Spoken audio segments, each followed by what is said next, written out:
Sean bienvenidos a la tutoría número 5 para esta ocasión, sábado 1 de diciembre. En esta ocasión vamos a hablar sobre la historia de la educación y las corrientes pedagógicas modernas que van caracterizando la educación. Así de que vamos a hablar un poquito de historia y de pedagogía en esta ocasión. Para iniciar, el objetivo que tiene esta unidad es, número 1, comprender los antecedentes históricos de la pedagogía y a la educación para la apropiación y fortalecimiento como futuros educadores. Y un segundo objetivo es reconocer las principales corrientes pedagógicas para establecer cuáles pueden ser aplicadas en nuestros salones de clase. Entonces, aunque es un contenido eminentemente teórico, ¿verdad? Este nos invita a nosotros a la reflexión sobre cómo es que se ha ido evolucionando en lo que respecta a la educación, ¿verdad? Vamos a hablar sobre los antecedentes históricos de la educación y la pedagogía, cómo se ha hecho la educación en diferentes periodos de la historia y cómo algunos educadores se han convertido en grandes pedagogos en lo que tiene que ver con la historia, ¿verdad? Y finalmente las principales corrientes pedagógicas que se ven ahora en la actualidad. Aquí en la diapositiva número 4 aparecen las preguntas que se van a contestar para esta tutoría, ¿verdad? Porque en el antiguo Egipto el hacer y el decir eran las habilidades más importantes a aprender. Porque hasta la edad moderna se aprecia un cambio significativo en la educación. Y luego ustedes van a investigar la vida y obra del siguiente pedagogo, Amar Gatotti, que tiene que ver con la pedagogía de la tierra. Son las tres actividades que contiene para esta tutoría, ¿verdad? Entonces, al hablar de historia general de la educación, en la antigüedad, ¿verdad? Podemos remontarnos a tres lugares donde la educación tuvo sus inicios, ¿verdad? En primer lugar, Egipto; en segundo lugar, Grecia; y en tercer lugar, Roma, ¿verdad? Estas zonas fueron teniendo su punto de inspección, ¿verdad? Y de tomar aquellos detalles que fueron los más relevantes. Así Grecia le tomó aspectos importantes en la educación a Egipto y Roma también se los tomó a Grecia, ¿verdad? De eso es lo que vamos a hablar en este caso. El hombre siempre ha tenido la necesidad de ser educado, ¿verdad? En lo que nosotros hoy conocemos como esto. Desde la antigüedad, en todas sus actividades y necesidades básicas, el hombre ha necesitado, por ejemplo, para la pesca, para la recolección o para la caza, de aprendizaje y de hacerlo, ¿eh? Por ejemplo, el documento habla de que si fuera, por ejemplo, de cazar, ¿verdad? Alguien tuvo que perfeccionar las técnicas y transferírselos a sus nuevas generaciones. Entonces fue así como los nuevos seres, las nuevas generaciones fueron consiguiendo mejores, perfeccionar estas técnicas y sobrevivir, ¿verdad? En base a lo que se está presentando. En lo que respecta al antiguo Egipto, jerárquicamente esta ciudad, esta civilización, ¿verdad? Estaba muy bien organizada y tenía la variante, ¿verdad? Que de acuerdo a sus élites, así era la educación que se brindaba. Entonces podíamos distinguir entre la clase gobernante, los hombres libres y los esclavos. Con clase gobernante se refería a los políticos y a los sacerdotes. Con hombres libres se refería, o semilibres, a los ciudadanos, que eran los que pagaban el tributo eh, a la clase gobernante, ¿verdad? Y los esclavos, que eran los extranjeros, y estos tenían amo y que rendir servicio y trabajo a cada uno de ellos, ¿verdad? En estos tiempos iniciales de la humanidad, ¿verdad? Entonces prácticamente lo que tenía que ver con aprendizaje, como menciona el documento, todo era por el ensayo y error, la pesca, la construcción y la enseñanza, ¿verdad? Las sociedades estaban organizadas en estos tres estratos, pero eran prácticamente la clase gobernante la que tenía acceso a la educación, principalmente en los palacios de los faraones, ¿verdad? Entonces, en este antiguo oriente, veamos que la cultura egipcia que estamos analizando presentó sus formas de conocimiento, le brindó un espacio a la educación, ¿verdad? En lo que ellos tuvieron que llamarlo, y veamos cómo se organizaba la sociedad. En el Antiguo Oriente, unos 5000 años antes de Cristo, abarca una gran variedad de culturas, mesopotámicos, egipcios, chinos, indios, fenicios, hebreos, árabes, indios americanos, persas y romanos, ¿verdad? Y cada una de estas civilizaciones tenía su propia manera de educar, de vestirse y de construir, ¿verdad? En Egipto, por ejemplo, la educación se caracterizó porque siempre se pasó tanto de, si fue en las clases más bajas, de padres a hijos, ¿verdad? Fue este quien le enseñó el oficio y las artes de cazar a los otros. Pero si nos vamos a las clases gobernantes, habían escuelas en lo que nosotros podemos utilizar este término para lo que se llevaba a cabo en los palacios de los faraones, ¿verdad? La producción económica de esta civilización egipcia era eminentemente ganadería, ¿verdad? Los indios americanos no conocían el ganado, pero practicaban el comercio, utilizaban los matales y la alfarería, ¿verdad? Y las clases que mencionamos anteriormente, ¿verdad? Estuvieron expuestas a diferentes tipos de educación, desde la clase gobernante que tenía su educación con tutores en el palacio, hasta los esclavos que enseñaban a sus hijos el oficio o el arte de caza que ellos habían estado haciendo. ¿Cómo entonces se conformó la organización política de esta civilización? El rey legitimaba su mando porque se le consideraba un descendiente del dios de cada cultura, y en la cultura egipcia fue entonces el faraón, ¿verdad? Las pirámides fueron parte de esto y ejemplificaron la jerarquía que tenía que ser. En el ámbito religioso y cultural, los sacerdotes eran considerados los más sabios y únicos y capaces de interpretar las señales divinas. Por lo tanto, no se tuvieron solo un Dios, sino que tuvieron muchos, ¿verdad? Y se vieron expuestos a este tema de la educación. Egipto se dividió en tres largos periodos, desde el 5000 hasta el 3000. El reino menio fue del 2160 a 1680 y el nuevo imperio fue de 1580 a 525, aunque vendrían otras conquistas de otras ciudades, ¿verdad? Pero fue un país que avanzó mucho en arquitectura, en ganadería, en números, filosofía, en matemáticas, y fue muy icónico como ellos fueran desarrollando esta cultura egipcia. Esta lámina muestra los diferentes imperios que se fueron mostrando, ¿verdad? Ganando estabilidad y prosperidad, así como invasiones a otros países y ampliando sus territorios, ¿verdad? Hasta que ya en la última época pues fueron conquistados por provincias persas, griegas y romanas, ¿verdad? Y fue el declive de este gran imperio. Sin embargo, se clasificó por tener esa jerarquía, como ya mencionábamos, ¿verdad? De faraón, la nobleza, campesinos, artesanos y esclavos. Estos últimos tres estratos que hemos mencionado no tenían una educación formal, sino que se consideraban súbditos del faraón, y estos estaban sujetos a la educación que se brindaba en sus casas, ¿verdad? La religión, como ya mencionamos, fue politeísta, ¿verdad? Porque tenían muchos dioses, y esto también tuvo que ver en su aporte en la educación. Egipto era una cultura que cultivaba diversos saberes como la agricultura, la astronomía y las matemáticas.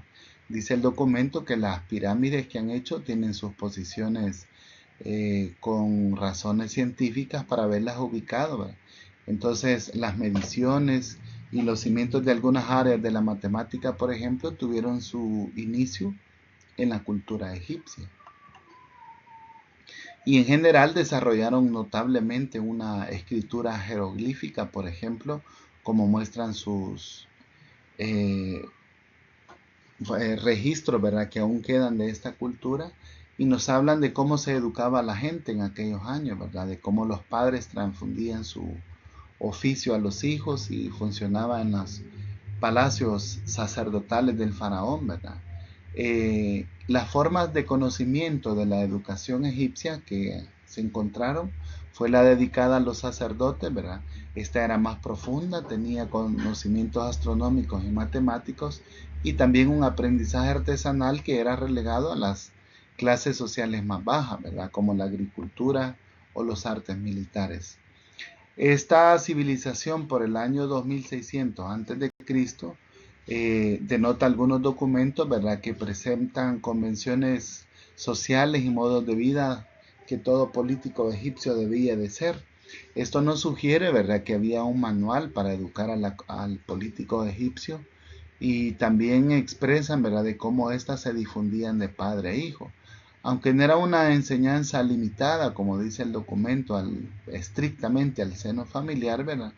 Pero sí, digamos que era la familia directamente quien aportaba la enseñanza antigua en Egipto, ¿verdad?, de manera oral. Papiros que se han encontrado, por ejemplo, el de la enseñanza para Cajemi, escrito en el 2654 y 2600, ahí dispone, ¿verdad? Ahí dice de que todo lo que está escrito en este libro, escúchenlo tal como se los he dicho. No olviden nada en lo que ha sido ordenado. Entonces ellos se prostraron al vientre en el suelo y lo recitaron en voz alta como estaba escrito. Y aquello fue más hermoso para su corazón que cualquier otra cosa en el mundo. Entonces este pequeño escrito muestra cómo funcionó la educación en los hogares egipcios. Se caracterizó porque guardaron los saberes siempre del maestro, de su padre, ¿verdad? En esa imagen podemos ver cómo en el palacio del faraón, ¿verdad?, se está educando a estos jóvenes que probablemente van a convertirse de la clase sacerdotal o privilegiada que tuvo la civilización. Entonces, ¿a qué se le dio prioridad en la educación egipcia? A educar a las élites, ¿verdad? Y también de transfundir el oficio o las artes marciales a los que iban a tener educación militar. También destacó mucho la educación física, la escritura y la oratoria, ¿verdad? El espacio de la educación, aunque no hay muchos documentos que respalden, sí hay evidencias que garantizan, ¿verdad?, que estuvo destinada a las grandes élites y estas escuelas estaban destinadas en los palacios del faraón. Por último, dice que existe otro espacio de la educación, la que se harían en los hogares, ¿verdad? Y que iba a transmitir, como dijo Platón, ¿verdad? La multitud restante de los egipcios aprende desde la edad infantil de sus padres y parientes los oficios que ejercerán su vida. Entonces esa expresión de Platón nos enseña que la educación funcionó de padres a hijos en las clases más bajas. Ahora, ¿cómo funcionaba la educación y la sociedad? Estas culturas, como eran muy jerarquizadas, en ese sentido no es extraño que la educación se reservara a las élites. En la cima de la pirámide social se encontraba el faraón y todos sus hombres del palacio, como los nobles y los sacerdotes. Solo estos recibían el beneficio de la educación, que abarcaba una serie de normas de conducta y aspectos cívicos, la oratoria, la escritura y la educación física. Entonces ya esto les da a ustedes una idea que si hubiéramos sido parte de esta cultura, no sé si hubiéramos tenido acceso a la educación. La educación egipcia estaba basada, dice el documento, en refranes y no era muy usual el castigo físico. Por ejemplo, ahí menciona unos bastante curiosos. Si te juntas con un goloso, dice, coma su deseo cuando haya pasado. Si bebes con un borracho, bebe cuando su corazón se haya saciado. Y enseñanzas morales sobre la superación, la familia.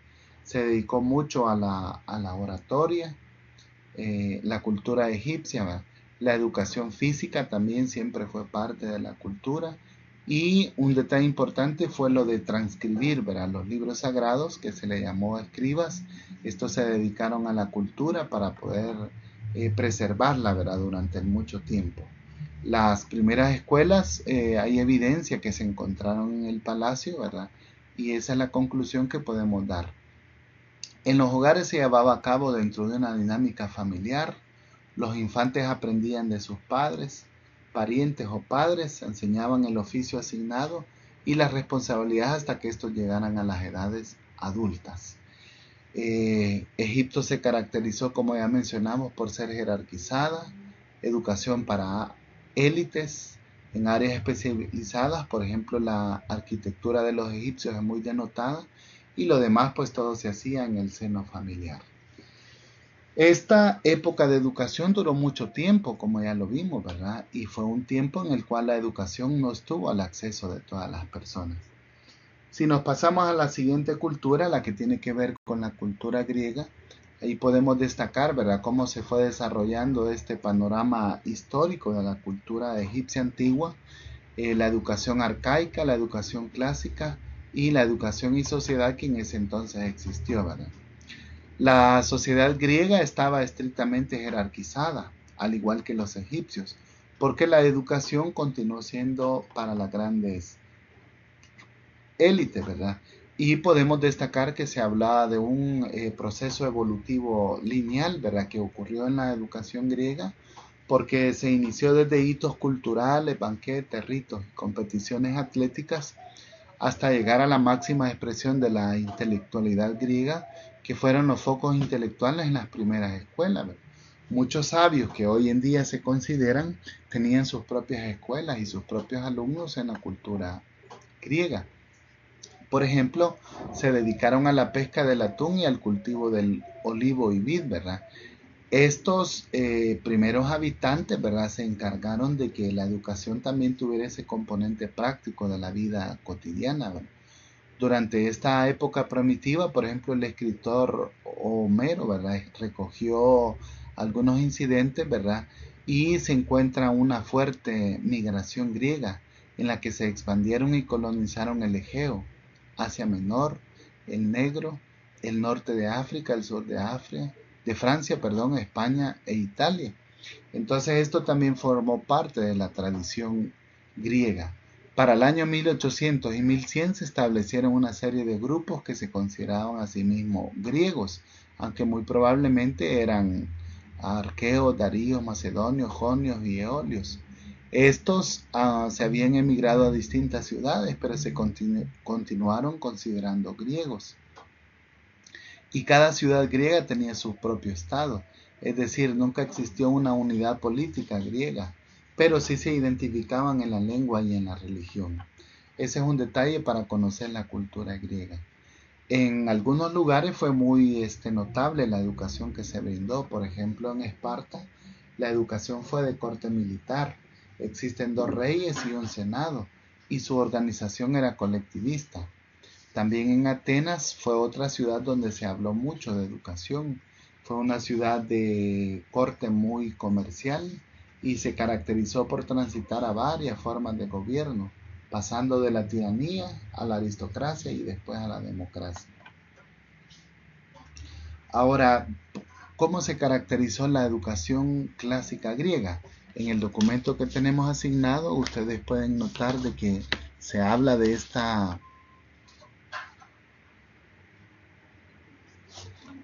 cultura.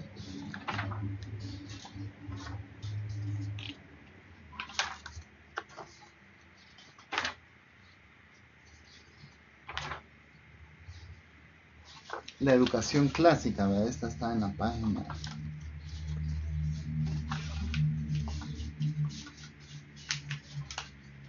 10. Está en la página 10. Y, por ejemplo, habla que en las regiones de Creta y Esparta el Estado fue quien vigilaba la educación griega. Estuvo al cargo de esto. Este fue un componente muy importante de la cultura griega porque ellos fueron quienes lanzaron, ¿verdad?, este componente de que el Estado se encargara de la educación. Uno más es de seleccionar a las escuelas, ¿verdad? Por ejemplo, grandes pensadores tuvieron su escuela y su grupo de estudiantes con los cuales trabajaron. Tal fue el caso de Pitágoras, ¿verdad?, que tuvo su escuela de educación en música, filosofía y matemática. Y en otras ciudades como en Atenas se promulgaron leyes sobre la educación ateniense. Por ejemplo, estas hablaban sobre cómo los padres debían llevar sus hijos a las escuelas, y fue así como surgió con la escuela del alfabeto. Entonces estos primeros detalles de la escuela, que aún todavía se preservan, tuvieron sus orígenes en la escuela griega. Platón señalaba que el mejor tipo de educación era la antigua, que se centraba en la música, la gimnasia, la aritmética, la geometría, la historia y la filosofía, ¿verdad? Ese fue un decir que tuvo Platón, y fue apoyado por otros. Por ejemplo, Isócrates centraba que la enseñanza prioridad era la oratoria, el arte de convencer por medio de la palabra. Entonces, veamos cómo estas culturas tan antiguas, pero hicieron aportes muy significativos a la educación que todavía se siguen considerando. En lo que respecta a lo que fue avanzando la historia, en el siglo V a.C. tuvieron guerras, por ejemplo, con los medos y los persas. posteriormente apogeo de la ciudad de Atenas, conocido como el siglo de Péricles. Fue una época donde floreció la filosofía, la arquitectura, la escultura y las artes, y grandes pensadores como Sócrates, Platón, Aristóteles y Fidias tuvieron sus propias escuelas y sus propios estudiantes. Así se fue desarrollando. Atenas entró en guerra contra Esparta, conocida como la Guerra del Peloponeso. Grecia entró en el periodo conocido como Macedonia. Filipo conquistó las ciudades griegas y el Hijo en el año 333. Y así la educación en Grecia se llenó de estos nuevos aportes. Otro tipo de educación que se dio fue la educación arcaica, donde se brindó a las élites el arte de la guerra y la gimnasia y las artes políticas. A los hombres libres griegos se les enseñaba una variedad de oficios mediante la imitación, y los esclavos que no recibían ningún tipo de educación. Entonces, dos potencias mundiales después, la educación no había cambiado, sino que se conservaba de élite, ¿verdad? Ahora ya ustedes pueden pensar, ¿verdad? Cuando dice la pregunta de la tutoría,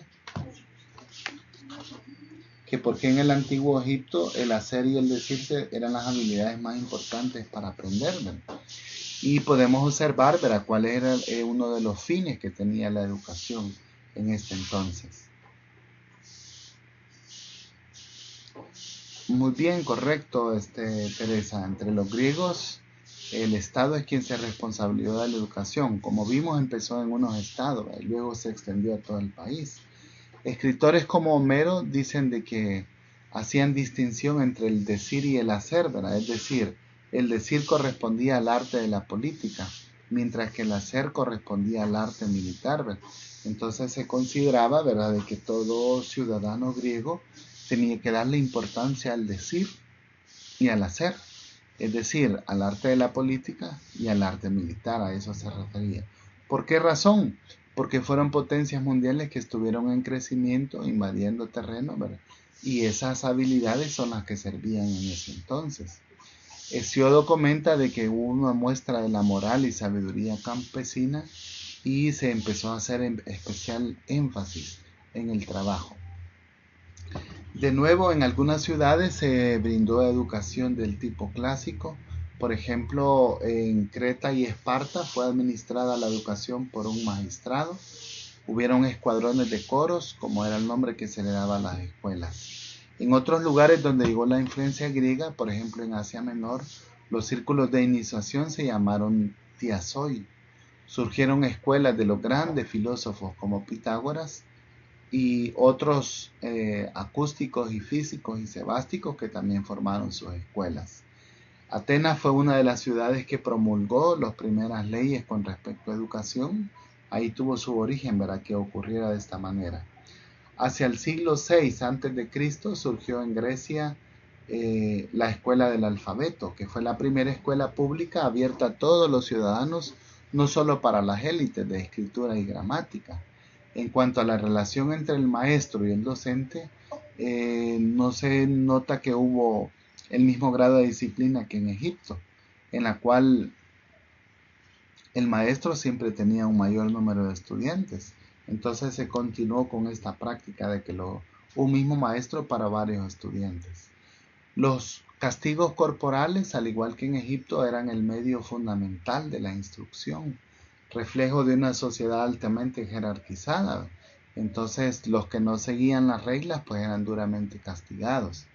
Y la violencia de la enseñanza también ocasionó la incomodidad de los alumnos, quienes se ocasionaban también golpearse hasta con los maestros. Muy conocido por todos nosotros son los grandes pensadores de Egipto, ¿verdad?, de Grecia, perdón, Platón, Aristóteles y Sócrates, ¿verdad? Ellos tuvieron sus propias escuelas, algunos de música, otros de gimnasia, de aritmética, de geometría, astronomía y filosofía. Aristóteles decía de que había que cultivar 4 disciplinas, ¿verdad?, para todos los griegos: la gramática, la gimnasia, la música y el dibujo. Y aunque la educación no la recibían mujeres ni esclavos, otro pensador como Isócrates dijo de que la enseñanza debía centrarse en la oratoria y entendía esta como el arte de conversar mediante las palabras. Entonces vean qué importante que nosotros vayamos comprendiendo estos detalles porque nos muestran cómo la educación fue teniendo sus orígenes, en este caso en la cultura griega. La gimnasia tuvo un papel muy importante en esta cultura, ¿verdad? Porque se llevó a la creación de los Juegos Olímpicos en el 776 a.C. Y estos torneos los jóvenes griegos competían por bien quién era el más fuerte, el más veloz o el más hábil en el manejo de una arma o una técnica de lucha. Entonces veamos algo que todavía sigue teniendo vigencia, tuvo su origen en esta cultura griega hace mucho tiempo. Las élites recibían educación integral, desde la gimnasia hasta la filosofía. Los hombres libres tenían educación garantizada por el Estado, gimnasia, música, gramática y dibujo. A diferencia de los egipcios que no brindaron este tipo de educación a los hombres libres, los griegos sí fueron avanzando en darle a este grupo educación. Y en este caso, la cultura griega, mujeres y esclavos no eran considerados ciudadanos con derechos políticos. El Estado no tenía la obligación de preocuparse por su educación. Todavía no había llegado la época moderna en la cual iba a avanzar este aspecto, ¿verdad?, que tenía que ver con la educación. Así llegamos a una nueva civilización, ¿verdad?, que tiene que ver con Roma. Los ciudadanos romanos fueron muy cuidadosos de copiar algunos aspectos de los egipcios y de los griegos, y por eso hablemos acerca de cómo ellos fueron incorporando su educación, ¿verdad? Importaron los aspectos culturales en cuanto a la instrucción escolar, pero la educación moral, cívica y religiosa es propia de los romanos y distinta a la de los griegos. El panorama de ellos es que los romanos se establecieron a lo largo de una península itálica. La geografía de esta zona se caracteriza por tener como frontera natural los Alpes, que los separaba de las tribus europeas como los celtas, los galos y los germanos. Ahí se fundamentó esta nueva potencia que iba a crecer. Los primeros pobladores de este territorio fueron los griegos, y así fue como se fue mezclando esta rama de los indoeuropeos, ¿verdad?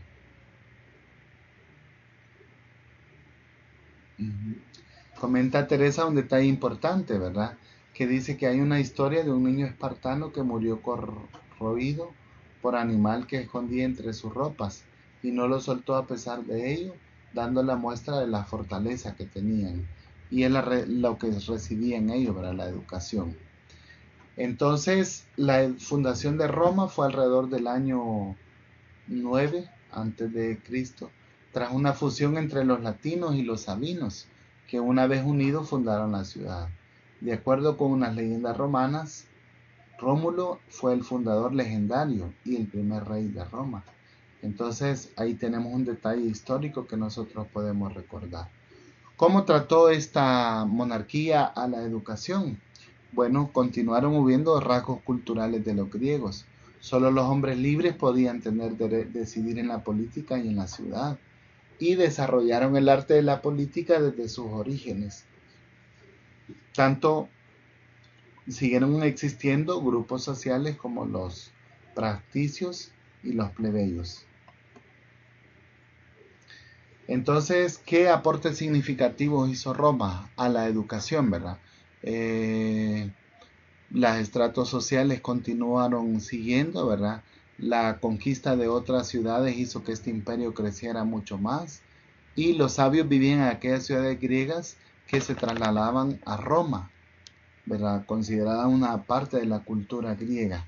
Para el año 74 a.C., esta rebelión de esclavos encabezada por el Espartaco.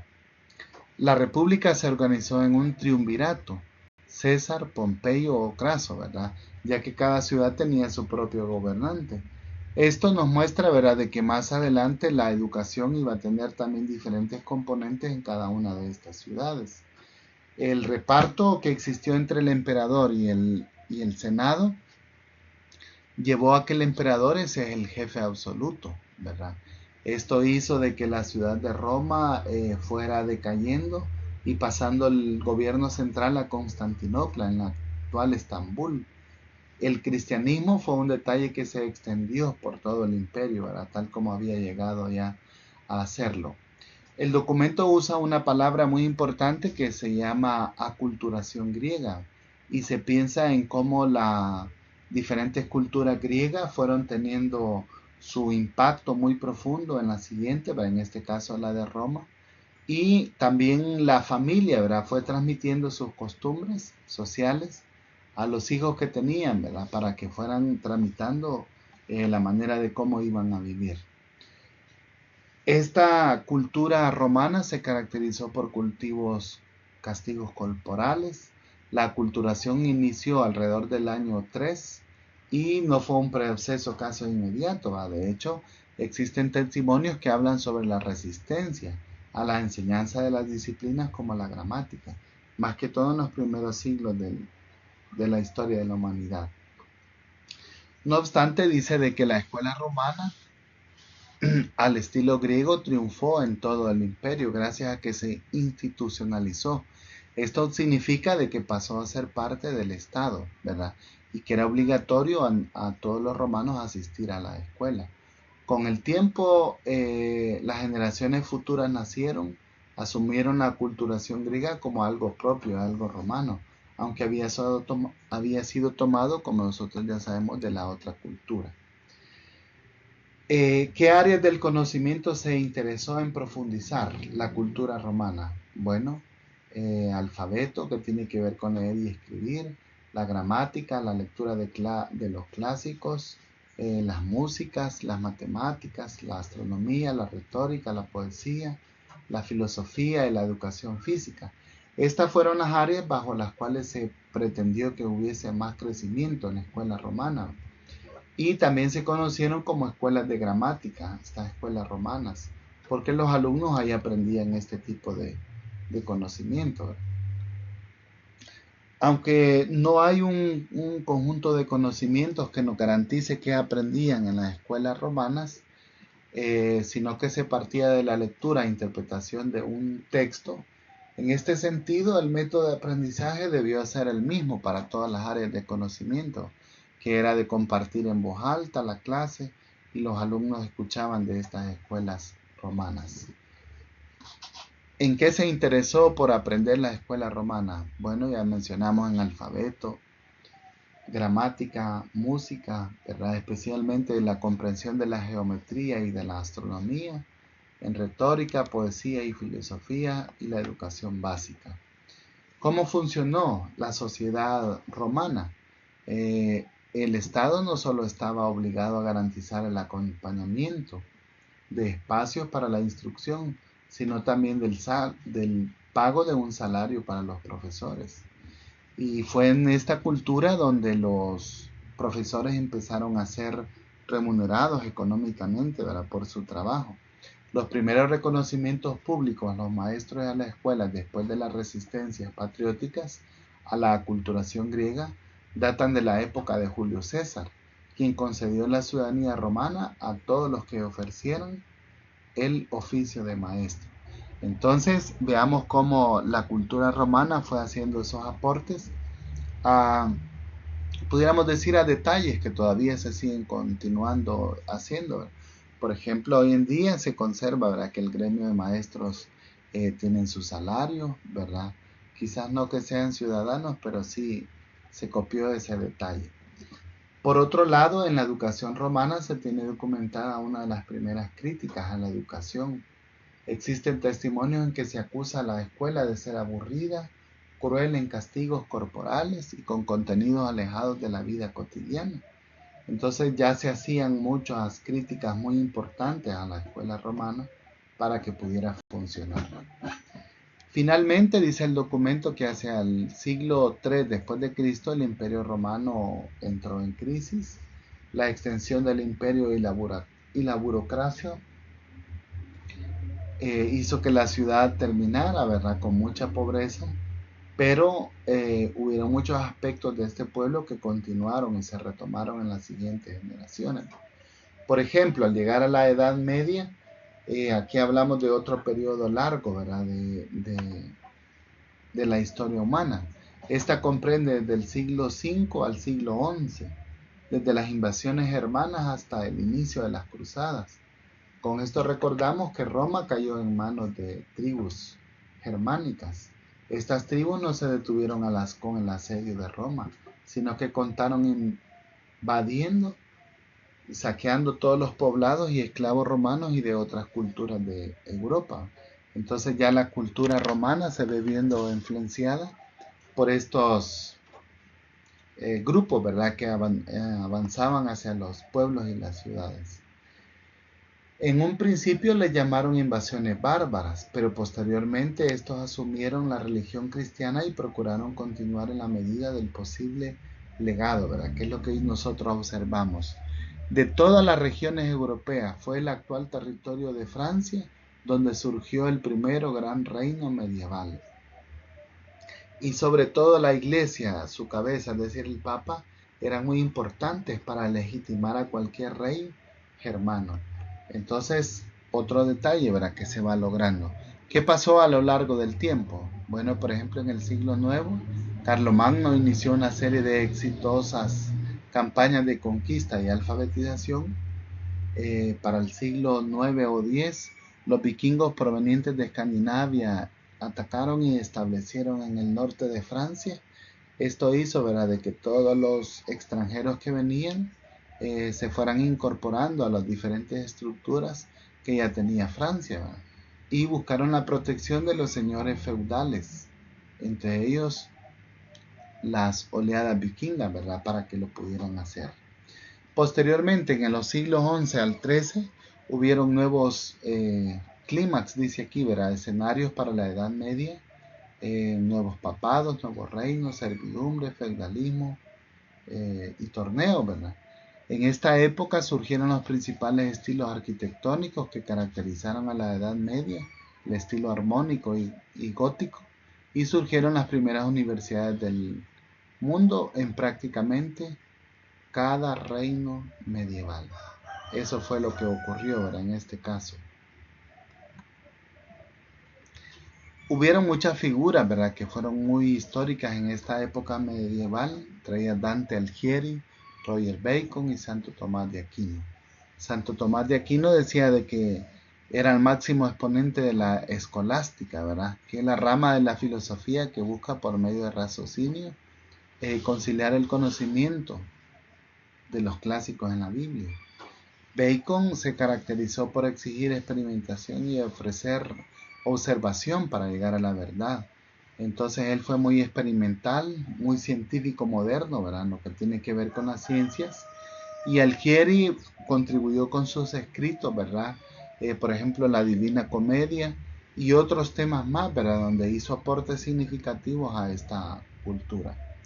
Ahora, ¿qué podemos decir de la cultura romana? Bueno, esta iba en decadencia porque comenzó la popularización del cristianismo y después de las inversiones bárbaras o germorromanas, el imperio romano de Occidente dejó de existir.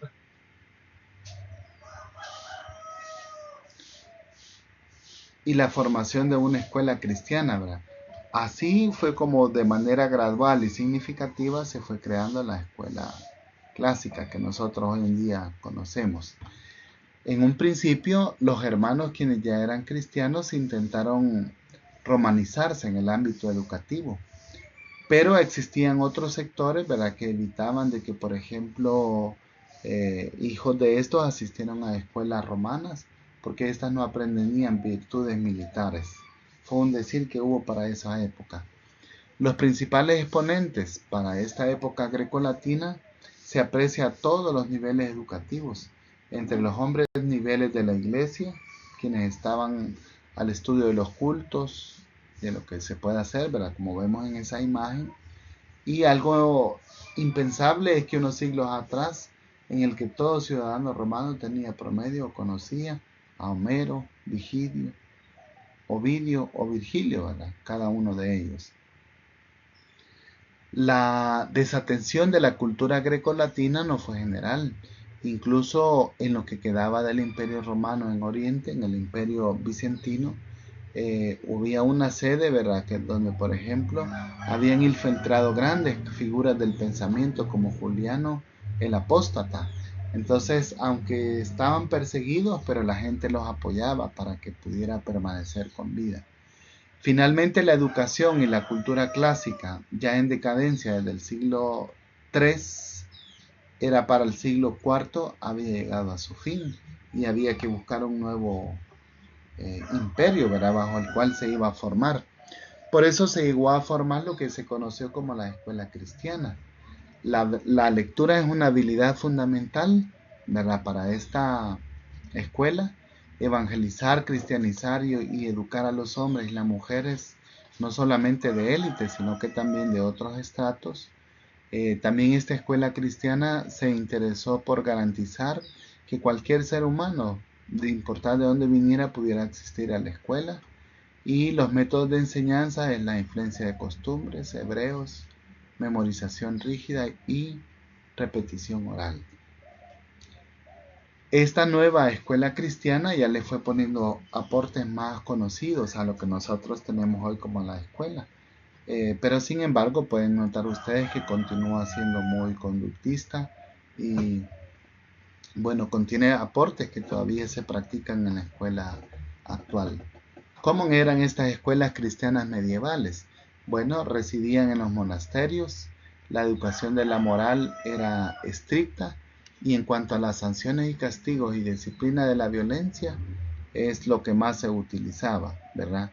En el caso de los niños había un método específico para ellos y la educación militar se caracterizó porque era de alta, simple rebelión y se aseguraba del control de la población.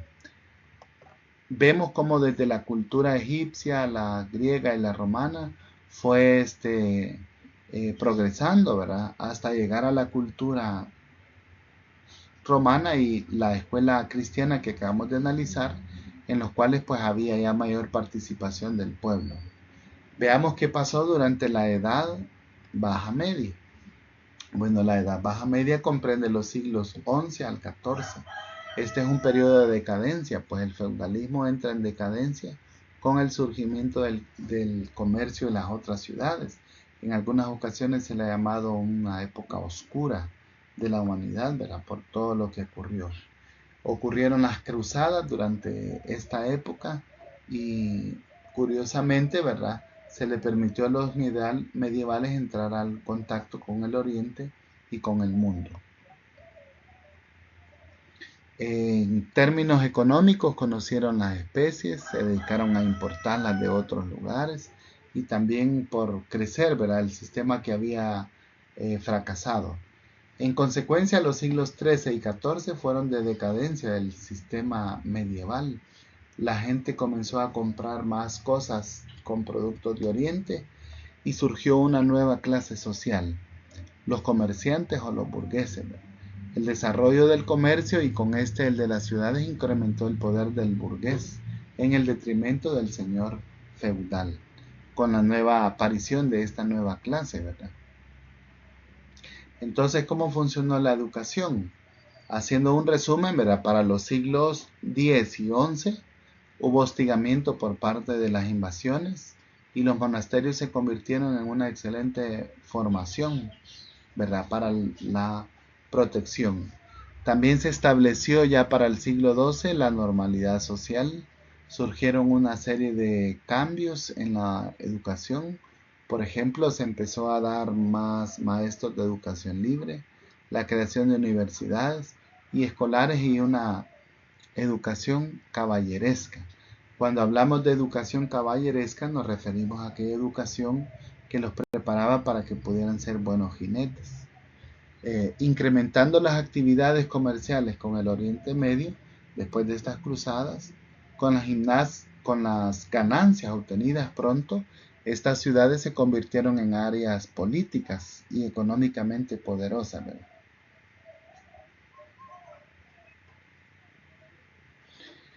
Y veamos cómo van avanzando estas ciudades, ¿verdad? Hasta llegar a diferentes lugares. Me comenta Isabel de que hay mucha interferencia. No sé si solo en el caso de ella aplica ¿O hay otros que se han incorporado a la tutoría que les está molestando?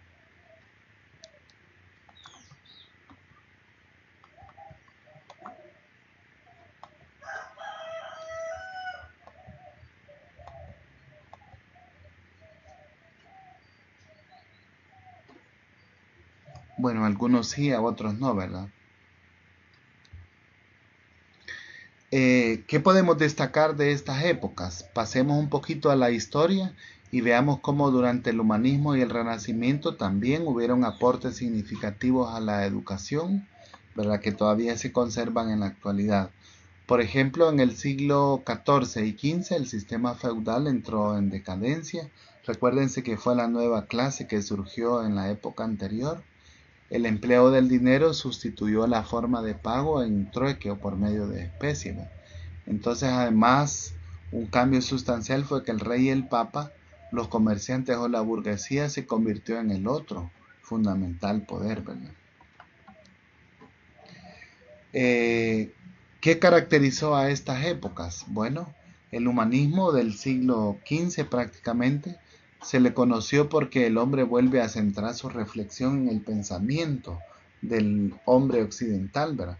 A diferencia de la Edad Media que era en Cristo, Dios, ¿verdad? La iglesia, la religión y era el centro del pensamiento. Después en el Renacimiento se le conoció como Renacimiento porque es una época en la que la cultura retoma la tradición grecolatina, como si ésta hubiera sido renacida después de más de 10 siglos, ¿verdad? Fue algo que ocurrió. También podemos mencionar otros hechos importantes. Por ejemplo, la burguesía, ¿verdad? Se preocupó por mejorar el acto del conocimiento. Entonces, apoyaron económicamente a algunos famosos pintores, ¿verdad? Como Leonardo da Vinci y Miguel Ángel, y algo, otros pensadores, ¿verdad? Que formularon teorías en contra de los principales grupos religiosos. Por ejemplo, ahí tenemos a Copérnico, que demostró que el Sol era el centro del universo. Galileo inventó el telescopio y fueron teniendo avances significativos para lo que posteriormente se iba a conocer como la ciencia formal. Grandes artistas, ¿verdad? Colaboraron en esta época del Renacimiento, entre ellos, por ejemplo, en Inglaterra, Shakespeare. Y así fue progresando la sociedad y también su educación, ¿verdad? En los siglos XIV y XV de nuestra era, ¿verdad? La Edad Media o Edad Moderna es la que tenía la preponderancia. El humanismo y el Renacimiento muestran el nuevo espíritu de lo que sería la Edad Moderna, en cuanto menos apegado a la religión y cada vez más enfocado al hombre y más abierto a las tradiciones lógicas, más científico se consideraba. La educación también tuvo avances, ¿verdad? Que hubiesen maestros ya contratados con un salario significó un cambio en la educación.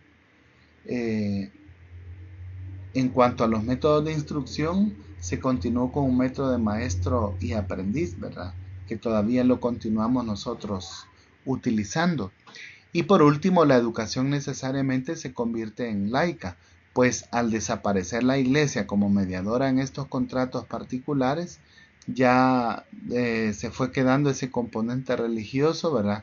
En donde las escuelas pasaron a ser más del gobierno que de la religión. Estas épocas el humanismo y las academias fueron funcionando, ¿verdad? No solo para aprender un oficio, sino para atender otras áreas del conocimiento. Y ya para los siglos XIV y XV, la educación caballeresca, aquella de enseñarle a los jinetes a pelear, a montar y a astronomía, fue decayendo.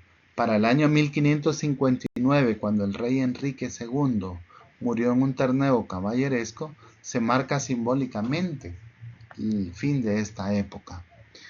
Ahora veamos según como dice el documento, ¿verdad? ¿Cuál ha sido el fin de la educación en la época moderna? Y aquí es donde nos interesa mucho más, ¿verdad? Analizar lo que está sucediendo porque nos muestran los factores, ¿verdad? Que están relacionados con lo que nosotros hoy en día conocemos la educación. Veamos cómo se fueron dando reformas y algunas utopías que se fueron surgiendo en cada uno de estos temas. Para el siglo XVI y XVII, algunos pensadores y religiosos como Lutero, ¿verdad? Fueron haciendo propuestas, ¿verdad?, sobre cómo elegir el papado, y las reformas educativas llegaron a algunos países europeos. Se dio énfasis en la instrucción a la lectura. La importancia de esta reforma es de que la educación pudiera brindar más integralidad a los estudiantes y que llegara a ser al acceso de todos. Otro aspecto muy importante de la reforma fue el énfasis en que la enseñanza de letras y de todas las disciplinas de las lenguas vernáculas. Y un detalle más es de que en toda Europa habría influencia de reyes, aunque estos tuvieran delegados otros aquí en administrativa. Por lo tanto, dice, la Iglesia y el Papa también se vieron obligados a cambiar ante este detalle que tuvo la Iglesia. Sin embargo, siguieron quedando algunos detalles por ahí pendientes de poder revisar, ¿verdad? Por ejemplo, se pensó para estas entonces que había ocurrido mucha invasión a tierras americanas, africanas y de América Latina. ¿Cómo se iba a llevar educación a estas nuevas personas, ¿verdad? Y cómo debía ser la educación integral para que estas personas que hablaban otros idiomas pudieran recibirlo, ¿verdad?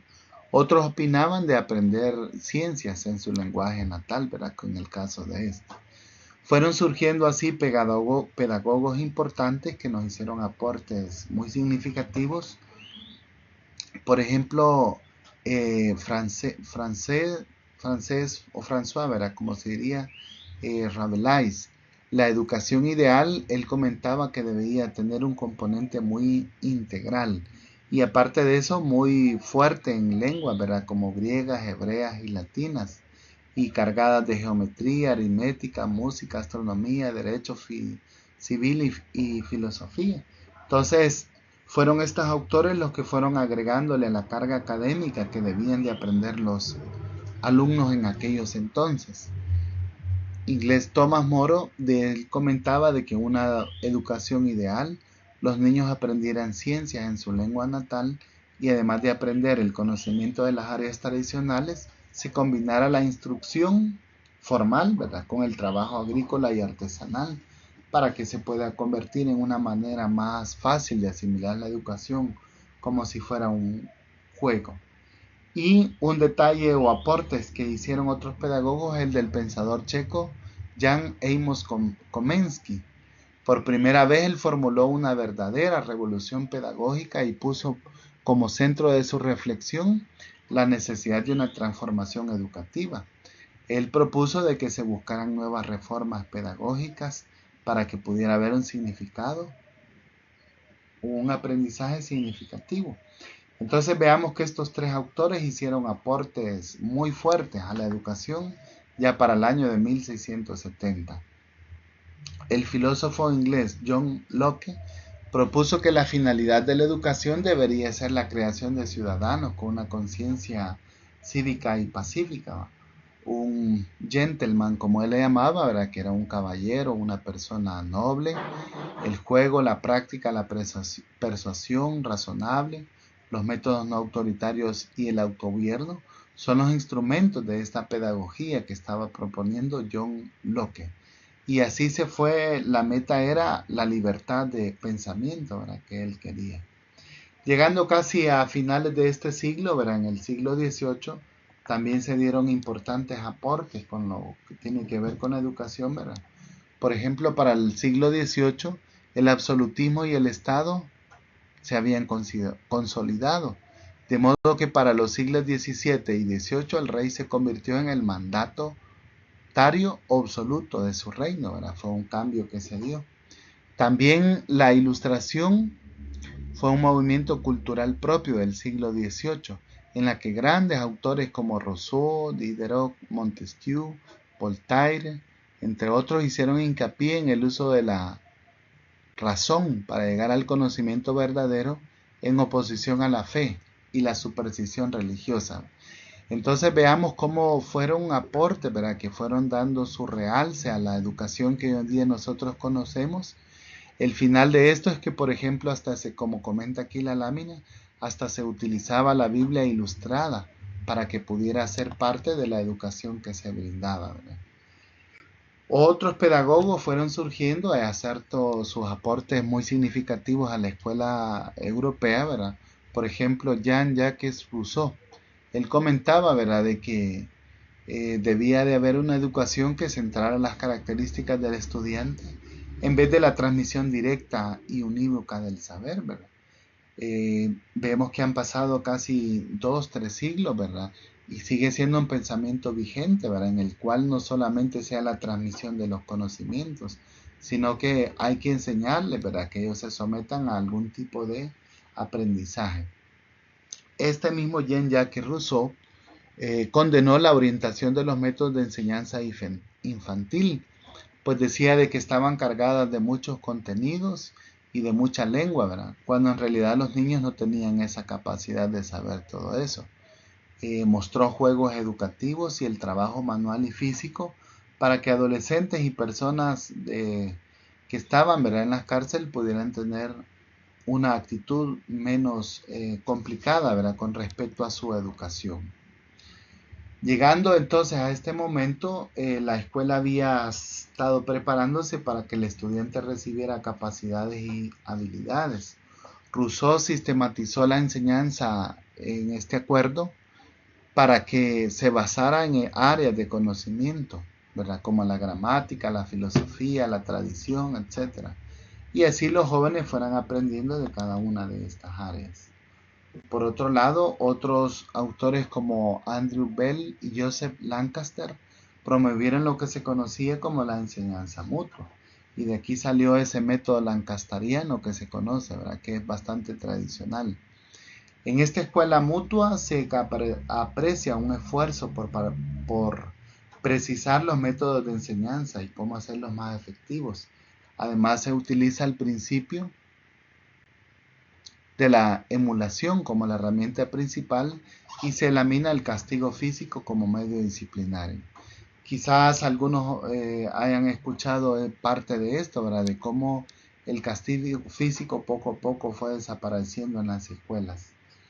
Para el año 18 apareció otro pedagogo muy importante, Johann Heinrich Pestalozzi, que era seguidor del modelo pedagógico de Rousseau, y dijo de que el alma del niño, ¿verdad?, debía de tratarse como que estuviera en desarrollo. Fue uno de los fundamentos de la pedagogía infantil y que hasta la fecha pues las maestras continúan ocupándolo. Este autor, Pestalozzi, defendió la pedagogía infantil, ¿verdad?, y dijo que debería de estar cargada de benevolencia y firmeza, en la que la violencia y el temor eran originados como una forma de disciplina, ¿verdad? Pero debería estimularse más, dijo Pestalozzi, ¿verdad?, la curiosidad del niño para que pudiera aprender. Veamos cómo se fue modernizando entonces la educación para finales del siglo antepasado, ¿verdad?, que fue el 19. Las ciudades prácticamente y los países estaban en imperialismo, ¿verdad? Porque se habían atacado muchas ciudades, ya casi estábamos alrededor de la época de Napoleón, ¿verdad?, de 1799-1814, y en toda Francia habían nobles ejecutados, indios incurables, y también pues fue una época muy turbulenta porque había, como dice aquí literalmente, bandolerismo, saqueos y oportunismos. La imagen ustedes pueden ver que muestra, ¿verdad?, cómo la sociedad se fue cargando de muchos problemas, ¿verdad? Avanzando un poquito en la historia, ¿verdad?, este imperio de Napoleón fue llegando a su fin y dando más paso a una libertad política, ¿verdad?, que fue caracterizándose por la burguesía europea y el capitalismo, ¿verdad? Y esto trajo su consecuencia para la industria, para la educación y la economía.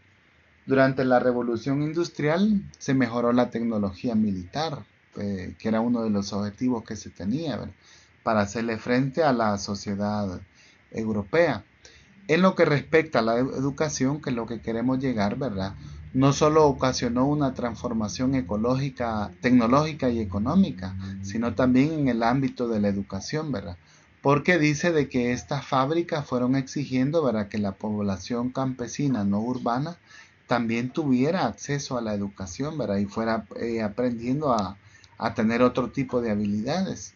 Así fue como surgió el proletariado y este grupo social, ¿verdad?, que tenía su fuerza de ser, ¿verdad?, por el trabajo, necesitaba recibir cierto tipo de educación, ¿verdad?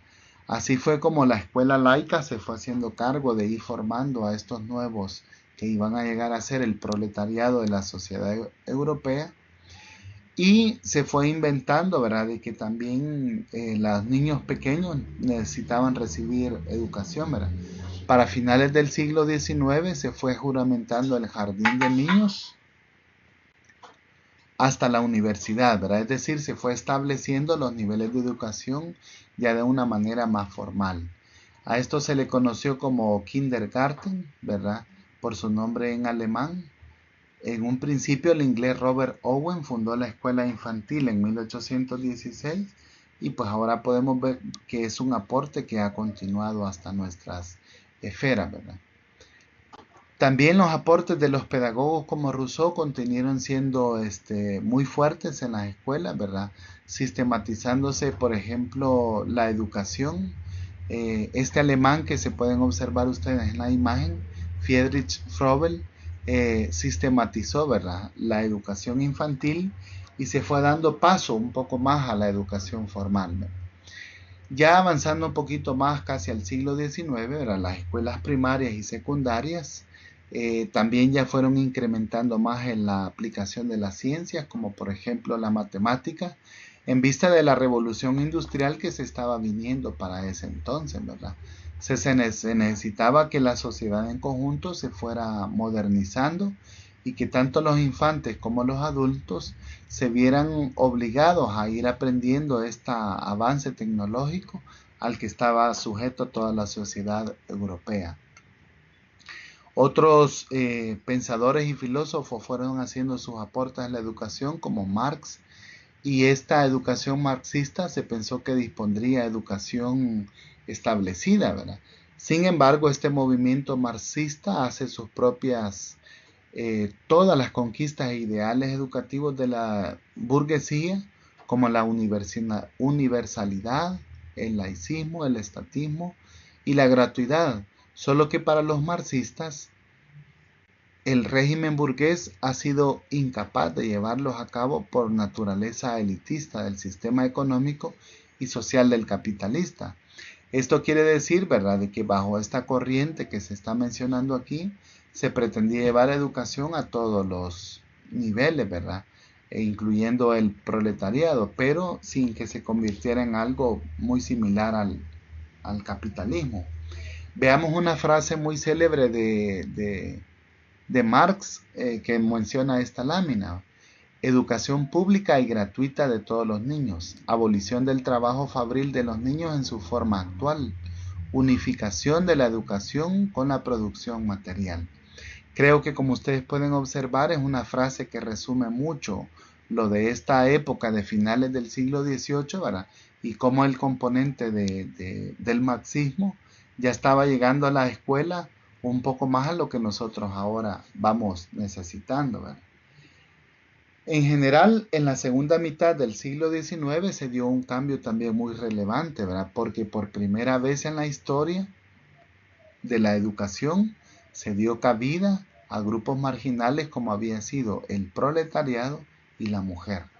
Entonces veamos que qué poco tiene realmente la historia, ¿verdad?, de la educación, para que hace apenas en el mediados del siglo XIX se incluyeran las mujeres y al grupo proletariado directamente a la educación formal, ¿verdad?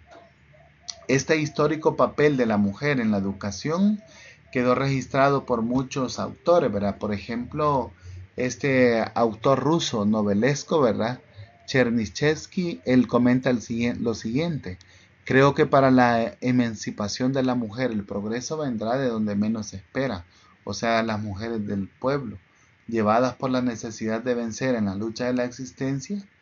En una palabra, escribió él, creo que la causa de que de las mujeres esté inmediatamente vinculada a la democracia y que estas dos causas triunfarán conjuntamente. Es lo que se veía venir, ¿verdad? A finales del siglo XIX, cuando se incorporó a la mujer y al proletariado a la educación. Entonces, continuaron otros pedagogos haciendo aportes importantes, ¿verdad? Por ejemplo, aquí se menciona a Wilhelm Maximilian Wundt, quien ¿verdad? Introdujo la idea de que la peculiaridad de los niños también se hizo presente en las escuelas, gracias a una que se inició una compleja, duradera relación entre la psicología y la pedagogía. Y el autor de esta relación es este psicólogo que muestra esta lámina y nos va enseñando, ¿verdad?, la relación que iba a existir entre la pedagogía y la psicología. Otros autores, ¿verdad?, fueron dando aportes importantes. María Montessori fue una de ellas, ¿verdad?, quien ella tuvo la experiencia de trabajar con niños que en aquel entonces se les conoció como anormales. Pero la experiencia de ella nos mostró, ¿verdad?, de que muchos componentes que ella aplicó a estos niños calificados de esa manera son muy aplicables a los que nosotros pudiéramos considerar, niños normales en este entonces, ¿verdad? Finalmente, en Estados Unidos, donde se llevaría a cabo la mayor revolución educativa, a donde había llegado ya los niveles que tenemos, ¿verdad? Por ejemplo, este pedagogo belga Omar Boissy alabó la política estadounidense de finales del siglo XIX por basarse en el learning by doing. Y entonces comenzaron las ideas, ¿verdad?, de la educación americana, en que cómo realmente es que aprendían los estudiantes para estas épocas. Lástima que la imagen no es tan visible, pero este pirámide que ustedes pueden observar muestra los porcentajes que realmente aprende cada estudiante.